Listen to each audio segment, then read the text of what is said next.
Okay, so there's this video going around right now of a YouTuber named Nick Shirley that is claiming to have exposed a whole bunch of fraud. And I watched it, and I just have to say, I don't think this bodes well for journalism. Now, I've seen a whole bunch of videos like this. They've been around for years. There's always been people who think that they're a gumshoe and they're going to go out and get the story, and people go, yes, this is what independent journalism looks like. And I always just am scratching my head going, no, a journalist would not do that. A journalist would not do that. A journalist would definitely not do that. And so I'm watching this video, realizing that this is not journalism. But now more than ever, it seems like people don't actually know what journalists do. And to be clear, this is not a left or right thing. This happens all over the media. It just so happens that the content creator at the center of this story happens to be a conservative, and it happens to be from a conservative angle, and it's going everywhere in the conservative media. But this could just as easily be a left-wing channel. And so I do want to make a video talking about what journalism actually is and why this is not journalism at all. You know, we really live in a post-truth world right now, and I honestly think that there's a bunch of people out there who consume media of all different kinds who don't really understand what real journalism looks like and why it's so important to get it right, especially now. This video is really for people who consume the media just as much as it is for anybody who might want to go into journalism. You know, if you see some kid going and knocking on doors and getting in people's faces like he does in this video, and you think, oh, that must be how it works. I mean, he's going out there and getting the story. I have news for you. That's not how it works. That's not how any of this works. There are different types of creators that do different types of things, but journalists don't do this. And this matters a lot to me because I work in the news media. I am a journalist for a local newspaper here in my hometown, and I've covered a variety of different types of stories, and I'm not going to necessarily say that I've gotten it right every time, but I at least understand what journalists are supposed to be doing when they go out and get a story. And hopefully by the end of this video, you'll see all of the problems with this video that's going around. And again, this isn't necessarily a debunking type video. I mean, I am going to be debunking some of it along the way, but the point of this video is to show you how, if you're going to be a journalist, this is the way you should be thinking about the story, and these are the types of questions you should be asking if you're going to actually do a story like this. Because I think that there is actual fraud going on. I mean, there's precedent for it already. They've already had a bunch of convictions in an unrelated but similar fraud case involving COVID. And so it's not unlikely that some amount of fraud is going on. But the way that it's being covered in this video is absolutely not the way to do it. And honestly, it really bothers me. It bothers me for a bunch of reasons that I'm going to get into in this video, but suffice it to say, this needs to stop because it's getting out of hand. So there's two main categories of concerns that I have with this video. The first has to do with his methodology, which I think is very unethical and at the very least unprofessional. And then the second half of my concerns are in the nature of journalism itself and how I think he fails to live up to this journalistic standard that most news outlets impose upon themselves. So the first thing that has to do with the unethical nature of what he's doing is not announcing who you are. If you're going to interview somebody, you should absolutely say who you are. You don't just put a camera in somebody's face and put a microphone in their face and don't even tell them who you are or what you're doing or what you're about, where you're from, if you're from a news outlet or if you're doing it, in this case, for a YouTube channel. Nobody knows who you are. They don't know what you're doing. So if you don't tell them, you shouldn't be making them ask you who you are. Pretty much everybody he talks to in this video has to ask him who he is. The autism centers are popping up. I can't answer. What news? Are you a news reporter? And last year, we're just wondering where the kids are. And who are you? Just want to know, where are the children? Who you work for? He has some very valid questions to ask about what's going on here in Minnesota. And do you think this fraud I don't know who crosses you are. my name? And that's important because if they don't know who you are, especially if you're asking questions like, where are the kids? They don't know who you are. And of course they're going to close the door on you. Like, that's ridiculous. So say who you are. Like, there's no situation where a journalist should feel like they have to be anonymous or should have to hide who they are. And I'm not saying he's hiding who he is. I'm just saying he's not being forthcoming. And if you're going to be a journalist, you should do that. The other thing is, don't go into it with false pretenses. Like, multiple times he's saying, oh, I just want to enroll my kid in the program. That's not why you're asking these questions. That's not why you're there, okay? You shouldn't have to lie to somebody about why you're there. Like, there are certain situations where, like, the story calls for, like, you're investigating a business that is said to be they're ripping people off, and you want to go in there and test it out to see, are they ripping people off? Well, why don't I go in there and pretend to be a customer and see if they rip me off? But here he's investigating fraud specifically, and it's a daycare. So if you're saying, I would like to enroll my kid in this daycare, they might let you inside, which means you're convincing them to break their own protocol because you came there on false pretenses, which is just wrong.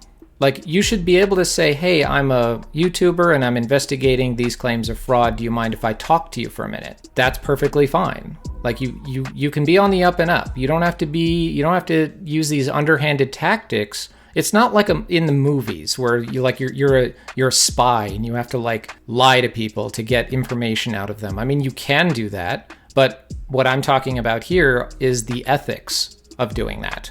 Like, should you lie to people in order to get information out of them?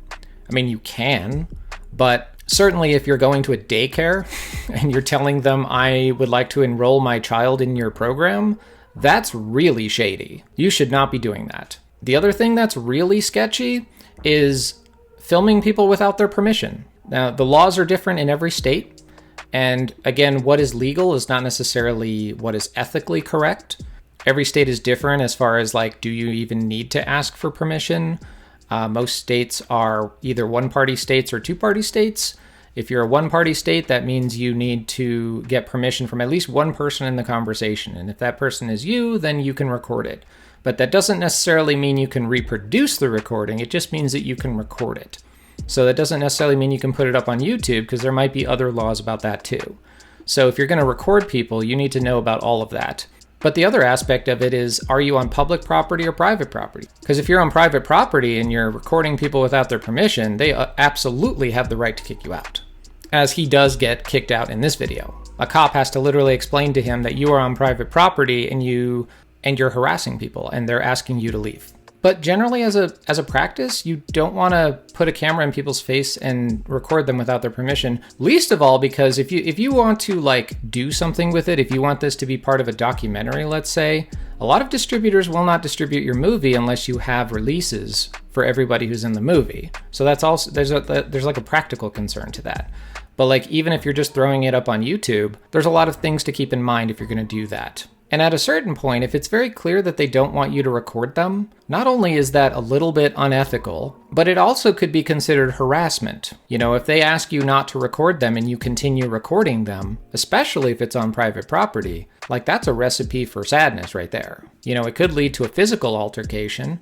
And if the police were to show up after a physical altercation, you could be held responsible for that. So I would say, for your own sake, as a journalist, just don't do it, because you're creating an unsafe situation for everybody. But at the very least, you might be harassing somebody without realizing it. And there are multiple times in this video where he is told that he is harassing people. And harassment is not the kind of thing that you get to decide if you're doing it or not. Like, if you're the stalker ex-boyfriend, you're not going to get to decide, oh, I'm not harassing her, I'm just trying to ask her a question. It's like, no, that's not how that works. The court of law will look at, they call it the course of conduct, which is basically the pattern of behavior that constitutes the harassment. And so if you look at his video, I mean, I'm not a lawyer, but, like, I wouldn't want to do what he does in this video and not know with certainty that it doesn't fit the legal definition of course of conduct. So I would say be very careful if you're going to record people. If you're going to record people, ask them permission. If you're going to do one of these videos, like, he's a content creator, essentially. He's not a journalist, but he is a content creator. So if he wants to do a video where he, like, goes out on the street and he just asks people questions like they do on, the late night talk shows. Sometimes do this where they go out and they just talk to people on the street.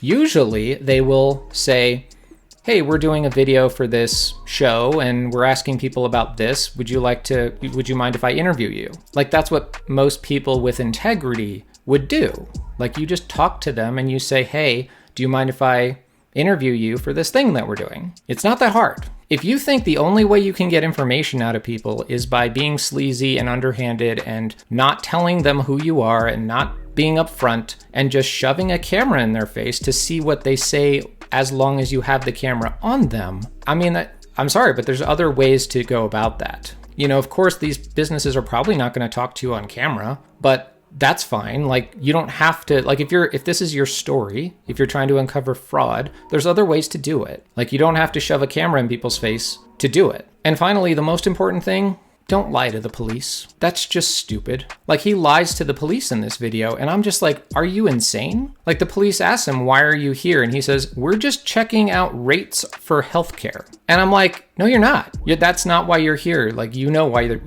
you're there. Don't lie to this police officer, especially when you have the girl who tells the police the truth. And so again, this is one of those situations where if this were to lead to an altercation, and you just lied to the police and told them, no, I'm just here as a customer, potentially shopping around for healthcare, when in actuality, you're here harassing people, the cop is going to go back and look at what actually happened and might find you responsible. So it's just a stupid idea, first of all, but it's also might be illegal. Again, he doesn't have to lie. He could just be like, we're here investigating fraud. I'm a YouTuber and I'm doing a video on fraud and I'm trying to see if anybody's willing to talk to me. He could have just said that and it would have been fine. So the lying is not necessary. And so to add insult to injury, he goes into another building and does the exact same thing and gets kicked out of that building too, after having just been kicked out of the first building. So again, I'm kind of surprised he didn't get arrested. I'm honestly surprised. Like, you're going to a daycare and you're demanding to know where the children are. And you have like 2 people in masks behind you. Like, that's something that is not being as widely pointed out, is that you showed up, there's 5 of you. There's 5 men, some of them are wearing masks, and they show up to a daycare wanting to know where the children are. Like, that's a pretty scary situation. If you're on the other side of that, like at one point, one of the women tries to close the door and he's like grabbing for the handle to keep it open. And it's scary as hell. Like if you're on the other side of that, of course you're calling the police. And I mean, he's basically he's documenting his own harassment. Like, look at this. We met this lady and we followed her to the back of the building where the daycare was supposedly at. So he's telling you, I saw a random woman in the hallway and I followed her.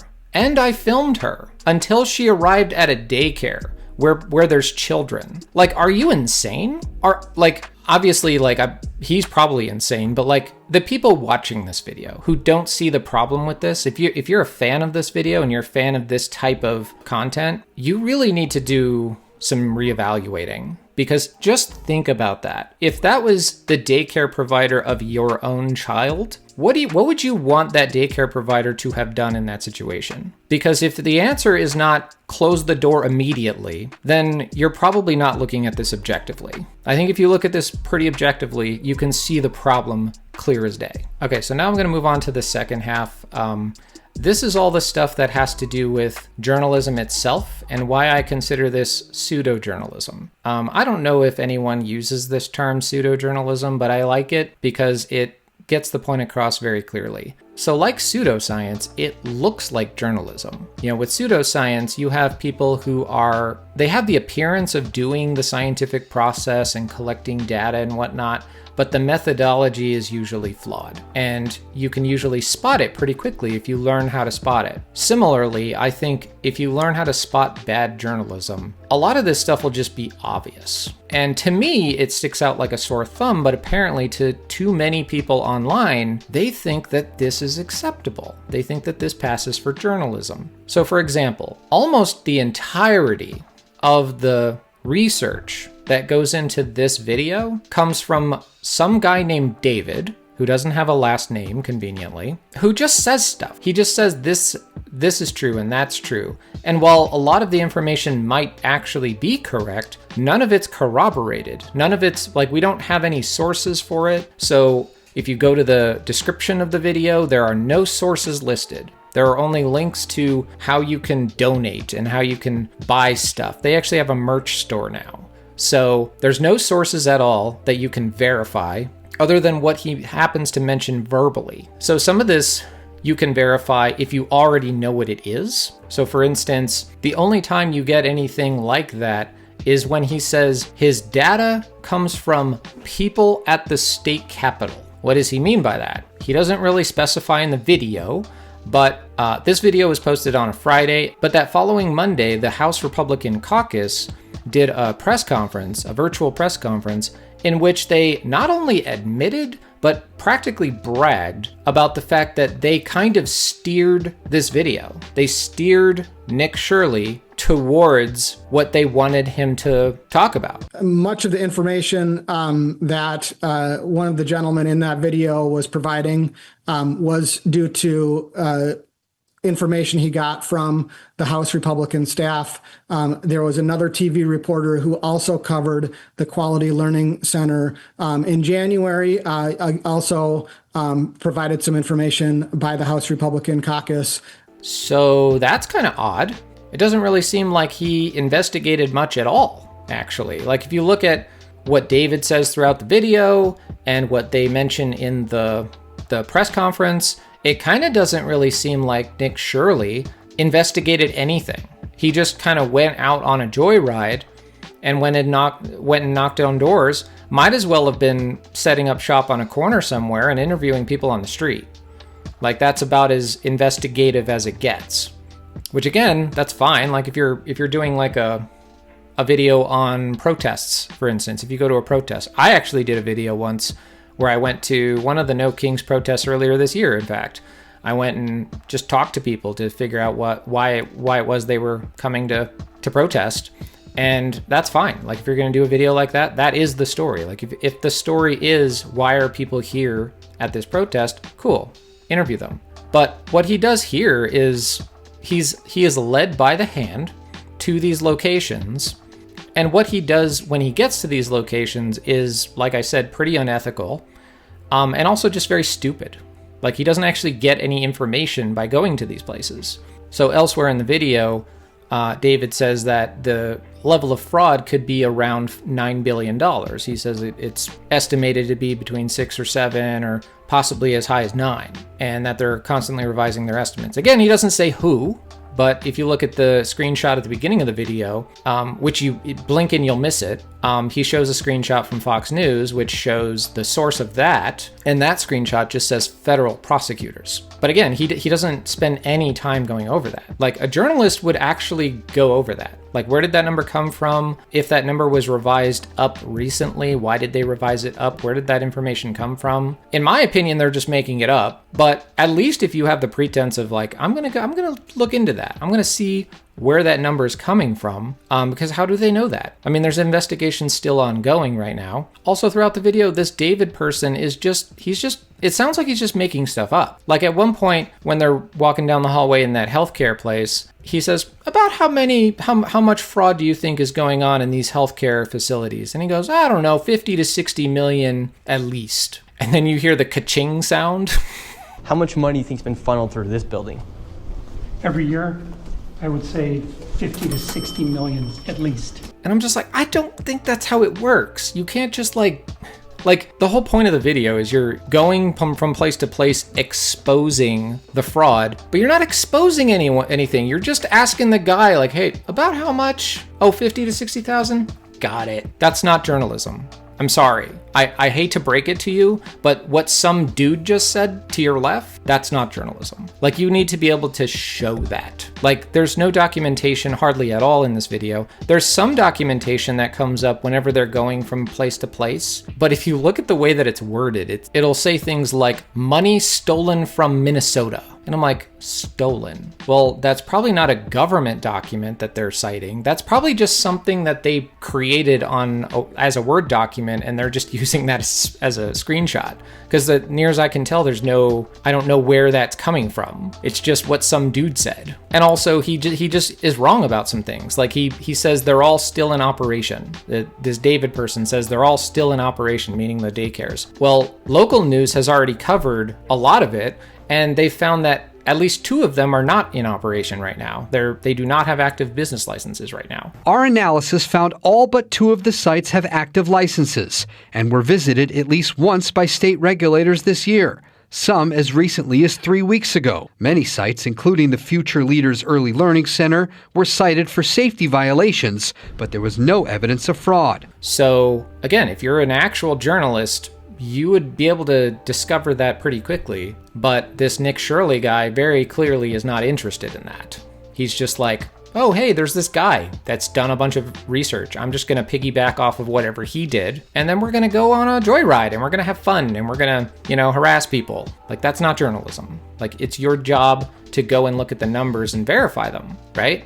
If you don't want to make a propaganda video, and I hesitate to even use the word propaganda because I don't want people to stop listening to what I have to say. But if you don't want to make propaganda, then don't just get your information from one source and then just repeat it, right? Because that's how propaganda works. Like somebody gives you the talking points, and I don't want to believe that this is just House Republicans in Minnesota giving talking points to a YouTuber and having him make a video, but that's kind of what it looks like. So if you're watching this on YouTube or on X, you should be demanding better. You should be demanding that he show his work more. Like, don't just rely on David, whoever he is. So the other thing is improper sourcing. It's kind of related to this. In the opening package, he shows a screenshot of something. We never see it again. I don't know where that screenshot came from. He talks about links to terrorism, that there's supposedly some of this money wound up in the hands of terrorists, although the Minnesota Star Tribune looked into that claim and found no evidence for it. But the thing is, he doesn't even come back to it. He mentions it in the opening and never comes back to it. So it's almost like if you were making propaganda, it would be very convenient to put a claim like that at the beginning of the video. So even if somebody doesn't make it past 5 minutes of the video, they at least heard that. This unchecked, this untested claim that hasn't been verified. And if you watch the whole video, he never comes back to it. And I'm like, what's going on there? Why? How can you just say that this is funding terrorism and not actually explain it, like where that's coming from? There's also a lot of anecdotal evidence brought into this, like this David person. Every time they go to a location, he's just like, and I've been by here 100 times and I've never seen any kids here. And I'm like, that doesn't mean anything. Like, they literally lock the doors when the kids get there, so you wouldn't see them anyway. I mean, not every daycare blacks out the windows, but if you're a Somali-run daycare in a Somali neighborhood that is constantly facing hate crimes and the threat of ICE and all kinds of things, then it would make a little bit more sense why you would want to protect the kids a little bit more. So there's at least a rational reason why that would be the case, but it's not even considered as rational. It's just like, ooh, they blacked out the windows. There must be something nefarious going on. Also, it might just be closed. 2 of them are actually closed down for good. So the fact that there was no investigating at all to differentiate, he's just literally being led by David, whoever he is. And I'm just like, is this really how low your standard is, YouTube audience and X audience? People online, is this really your standard for journalism? Do you really not see the problem here? I mean, there's so much. Actually, I missed one. When he mentions that Tim Walz said that there's an organized crime problem in Minnesota, they did properly cite that one. That is actually, he did say that, and they did properly cite that one. That's one of the only proper citations in the whole thing. There's also the lie of omission. The fastest way to spread misinformation about a topic is to just leave a whole bunch of stuff out. And this happens a lot. This isn't a propaganda thing. Sometimes journalists who are trying to do a good job, if they miss something, that's probably what they end up missing.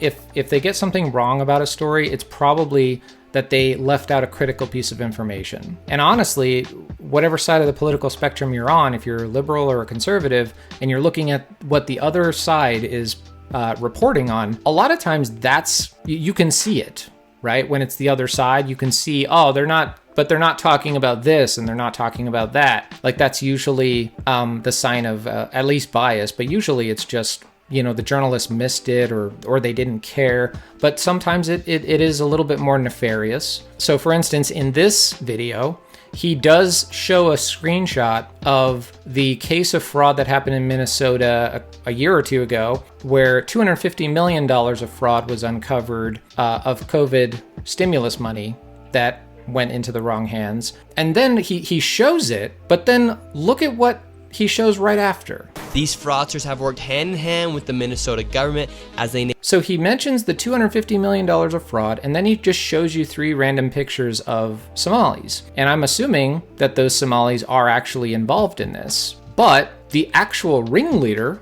of that whole thing was a white woman, and she's never mentioned in the video. Not once. And I'm like, that seems bad to leave that out. A lot of people are, criticizing this Nick Shirley guy and the effort to dogpile on this story as being sort of racist in nature. And I hesitate to go down that road because if I say, oh, this video is racist, a lot of people will just stop listening. They're like, you said racist. That means I don't have to listen to a single word you have to say. Except this lie by omission is pretty stark. It's pretty bad to leave that out. And again, I'm not saying that in and of itself makes it racist, but I think the reason why people are making that claim might have to do with the fact that, if the overall impression that you get from this story, and I think a lot of people might be getting this impression, is that if you see somebody that looks like this, you should regard them with suspicion. This is the elephant in the room with respect to this entire story. A lot of people in this country are getting that impression right now. And the degree to which that is or isn't racist, I shouldn't have to say whether or not it is or isn't racist for you to see the problem there. Why are people getting this impression? Can you say with certainty that all of these Somalis are guilty? I mean, there's other stuff in the story too, like David saying that he was once attacked with a knife by Somalis and repeatedly throughout the video saying these are violent people. And maybe some of them are. But again, what's the overall impression you're getting? I'm always willing to give people the benefit of the doubt, and I'm willing to maybe say, I don't know anything about this Nick Shirley kid. Maybe he doesn't realize that. Maybe he doesn't realize what he's participating in. And the fact that all these people who are dogpiling on this story and sharing it far and wide might not be sharing it with the best of intentions. And again, I hesitate to even go there because it's hard to prove. And a lot of people just kind of shut down if you start to imply that racism has anything to do with this, even if it obviously does. So hopefully I've threaded the needle on that just enough that you see my point. Another thing, speaking of lies of omission, one of the funnier aspects of this story was when CNN confronted Nick Shirley on a variety of things, and even he was forced to admit, you know what, you make a good point. Did you come during their normal operating hours when you came to visit? I came at 11 a.m., I believe, and I also came the following day later in the day. The point of it is not whether or not I came at the right time of their operation hours. The point is that blacked out doors, they can't give you any information. You call that number, no one answers. I wasn't trying to go inside, and there should be a way for somebody to actually be able to call that number and somebody to be able to answer. These aren't real businesses. But surely you don't think a daycare should just be unlocked. You shouldn't be able to just walk into a There daycare. should be a reception. It is No, reception. every daycare is locked. It has their doors are locked. If And you go so, to a public okay, school or you bring up a fair private point. Like, yeah, if the hours of operation say that they open at 2 and you show up at 11, I mean, I don't think you need to be a Scooby to figure that one out. Like, why is no one here? Oh, they open at 2. Maybe we should come back. Like, really? Really? Are you insane? But again, a lot of people are watching this video going, what a journalist. This is what the vice president thinks deserves a Pulitzer. Also, I think the Learning Center is a good opportunity to talk about the numbers. A lot of numbers are thrown out here. They're all over $1 million. Like this one got $1 million. This one got $1.5 million. This one got $2 million. those all sound like really big numbers, and it almost sounds like no business should ever be getting that much money. Like how, like for that much money, like where's it going? And I'm like, how much does it actually cost to run a daycare? So in this case, for the learning center, there's $1.9 million going to this school that supposedly handles 99 children. And if you do the math, that breaks down to about $200 a week per child, which, I'm not a parent. Thankfully, I dodged that bullet, but that doesn't seem like enough for childcare. Like, most parents are probably spending way more than that on childcare. So $1.9 million in 2 years for that one facility, yeah, that's probably right? If you're gonna subsidize daycare for a certain population that is impoverished or penniless, yeah, that's probably about what it would cost. Maybe that or more. Now, if you don't think your tax money should be going to that, that's a policy debate that you're free to have. Everyone's free to have a debate about like what their tax money is going to, but it's not fraud. So another thing that I think he does in this video is motivated reasoning. There's a lot of points in the video where he wants it to be something that it isn't, or he's making a lot of assumptions about what he's uncovered and what he's uncovering. One of the more obvious examples is when he shows the sign that shows all of the businesses that are in this place. Right here, you have a list of all of the healthcare companies. Loads of them right here. And he calls them all healthcare businesses, but if you actually look at the list, I'm pretty sure Dollar General is not a healthcare business. I mean, look at this list. Like, there's a law firm on here. There's a place that does coffee. Like, did he even read the sign? Like, this was kind of a revealing moment for me in the video. I kind of feel like this is where he's basically making it obvious that this whole there are 14 businesses in this one location is a talking point, and it doesn't make any sense. And he doesn't know what he's talking about. Like, this was clearly not something he verified himself, which you would think he would have done if he's a journalist, but it's obvious why he did it. He's a content creator. Like, you put a camera in front of him or let him take a camera anywhere, he can make content that people will click on and watch, and they'll find at least entertainment out of it, if not information. And that's clearly what's happening here. He doesn't really know anything about anything. He's just going to some place to get content. That's all it is. He's just farming for content. But a more clear example of the motivated reasoning is him saying, gee, if you want to have a business, you would want to have less competition. It just does not make sense. If you're trying to operate a business, you'd want to have less competition. But here, they have all of their competition right next door. Like the businesses have any say in it. Like, clearly this is a business complex, and business complexes have lots of different businesses and they don't talk to each other, usually. But in this case, if it's like a medical complex, it's perfectly normal to have different businesses. Like, this one deals with teenagers, and that one deals with the elderly, and this one deals with cancer, and that one deals with, like, they all deal with different things, and they're not necessarily in competition. But even if they are, that's normal too. Like, have you ever been to a shopping center where you might have multiple restaurants competing with each other? Like, is this your first time encountering capitalism? Like seriously, a lot of this just falls apart when you really think about it. He also goes into this, like, big diatribe about how if this were white people, we'd still be covering it. And it's like, maybe, but if you're a journalist, that's kind of not really for you to say. Like, would you be covering it or wouldn't you? I don't know. That's not germane to anything, That kind of reveals that he has sort of a motivated reason for doing this. And so finally, the last thing I have to talk about is the bias, the biased framing of it. All throughout the video, there's attempts to create this framing that is very antagonistic towards the governor.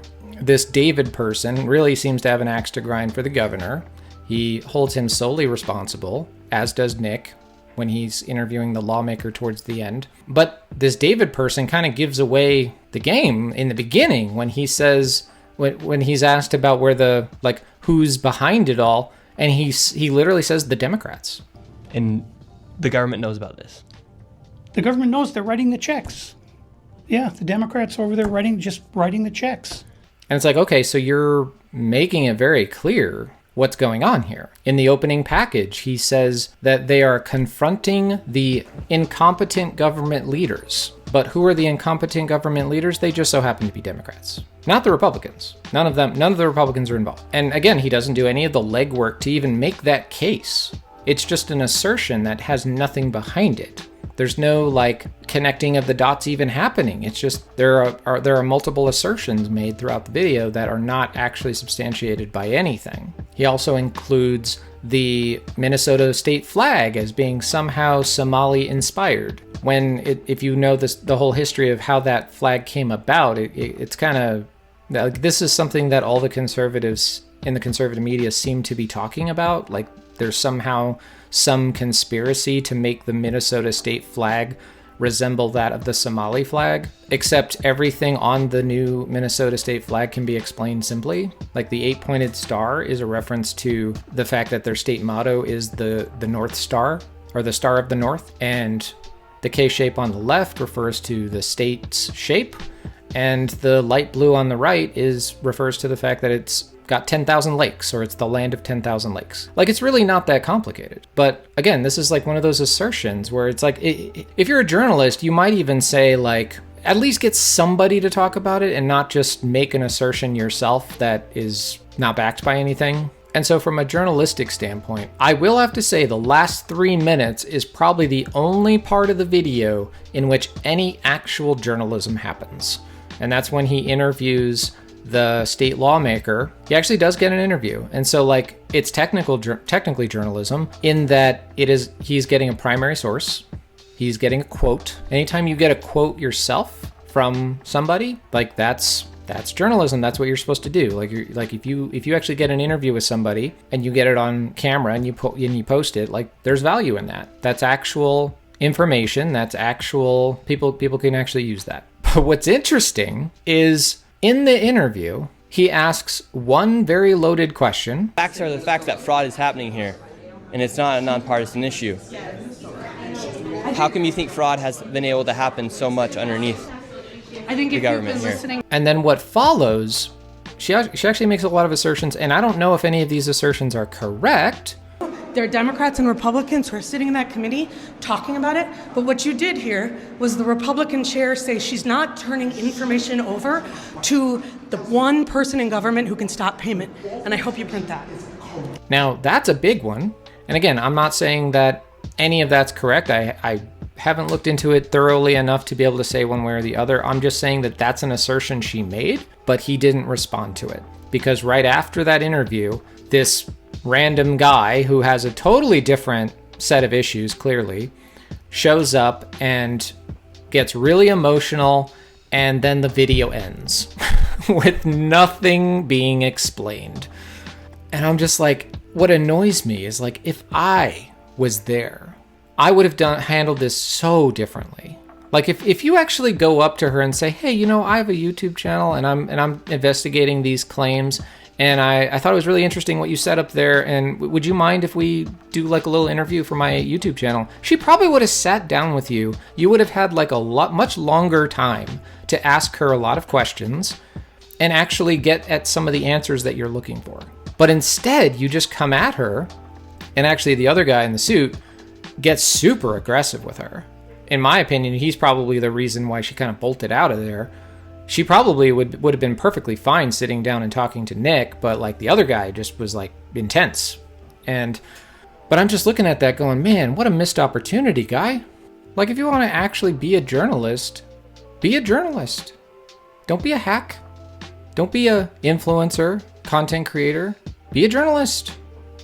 But if the bar is set so low that this is acceptable, like if all you're trying to do is get a reaction, I mean, yeah, you can do that. You can make content that way. Or if you're an activist, like if you want to be an activist and just cause hell, I have a lot of friends who would lay down in front of a tank. That's the kind of activist that like they're, serious, intense individuals that you would not want to be on the bad side of, who are like, yeah, I want to go confront some people, like I'm not happy with the way things are going. I would still advise like keep your distance and don't like get violent. But yeah, if you want to go confront people, that's your right. Just as long as you're not harassing or whatever, in my opinion. But if you're a journalist, he went about this all wrong. And if you're a fan of this kind of thing, you should really reevaluate, because this is not the way to do it. I'll just end on this point.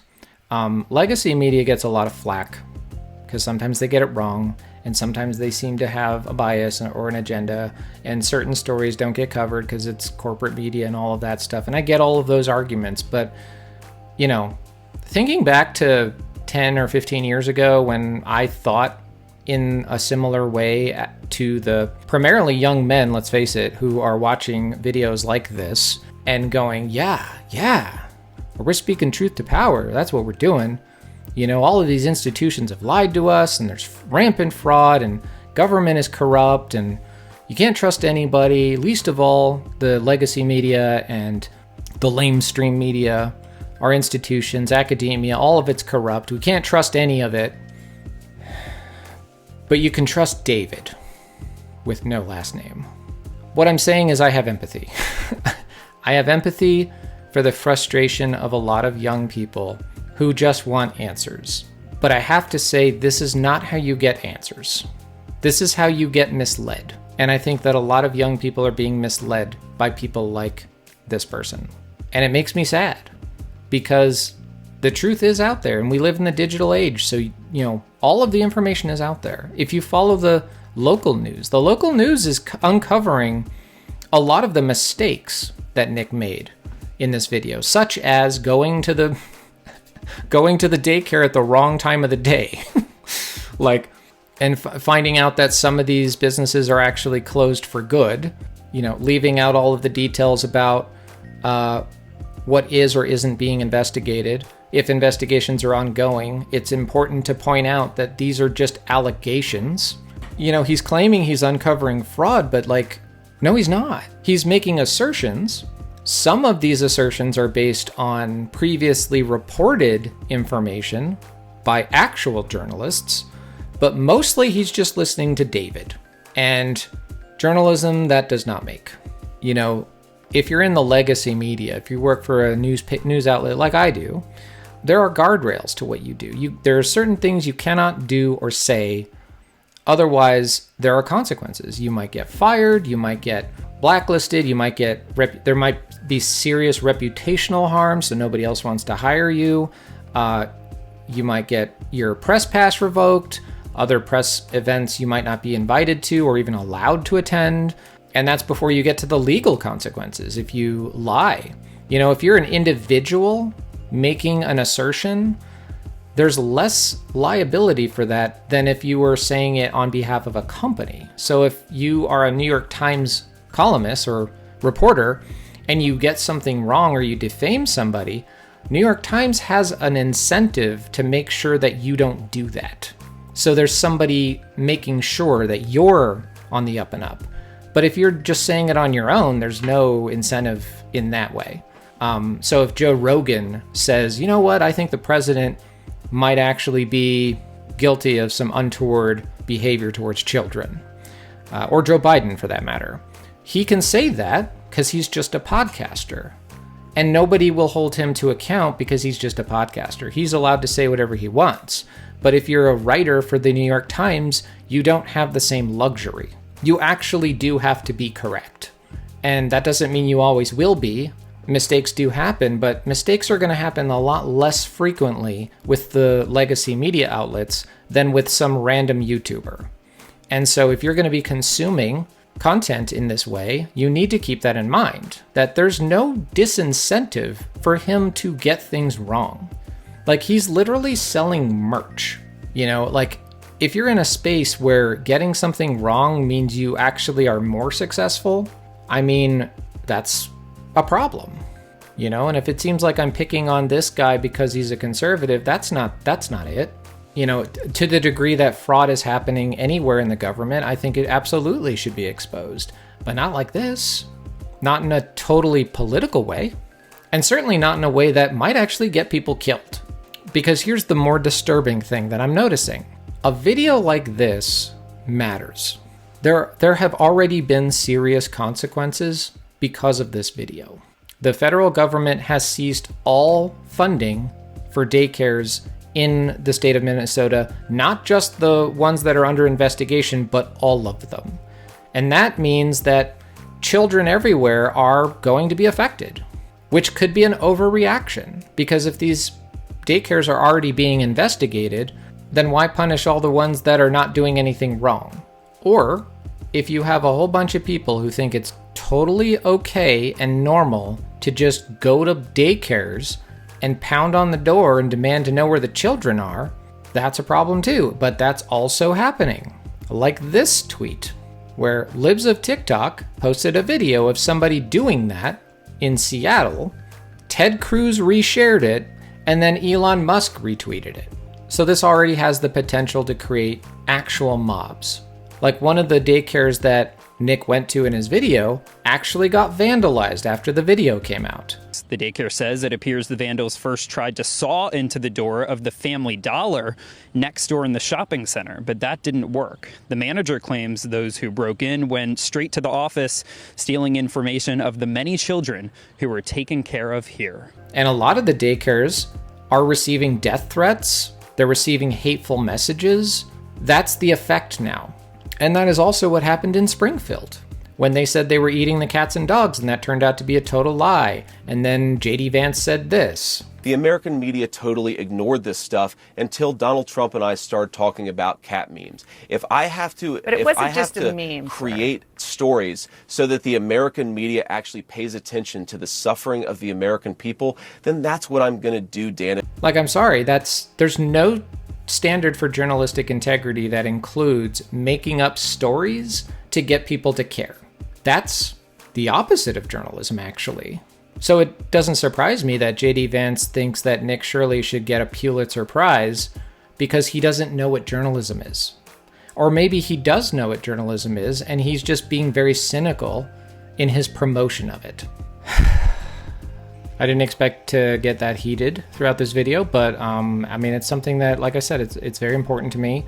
And I think that more people need to be a little bit more mindful about the content that they consume and be very careful about calling people journalists when they're not actually doing journalism. And I certainly don't want to normalize the kind of things that he does in this video, like that's what everyone should be doing if they want to go out and get a story. You don't have to harass people, you don't have to present yourself falsely in order to get a story. Journalists don't do that. People who are consuming this content and not really realizing the nature of what they're consuming. They think that they're getting news, they think that they're getting information, but they don't realize that they might be being misled. There might be bad information there, and if you just kind of train yourself to think critically and go, well, you know what, if I was in that situation, I would want to know this, this, and this. Like, just kind of train yourself to think that way when you consume this type of content, and I guarantee you will start to spot the people doing real good journalism from the people who are not. So, on that note, I think I'm done.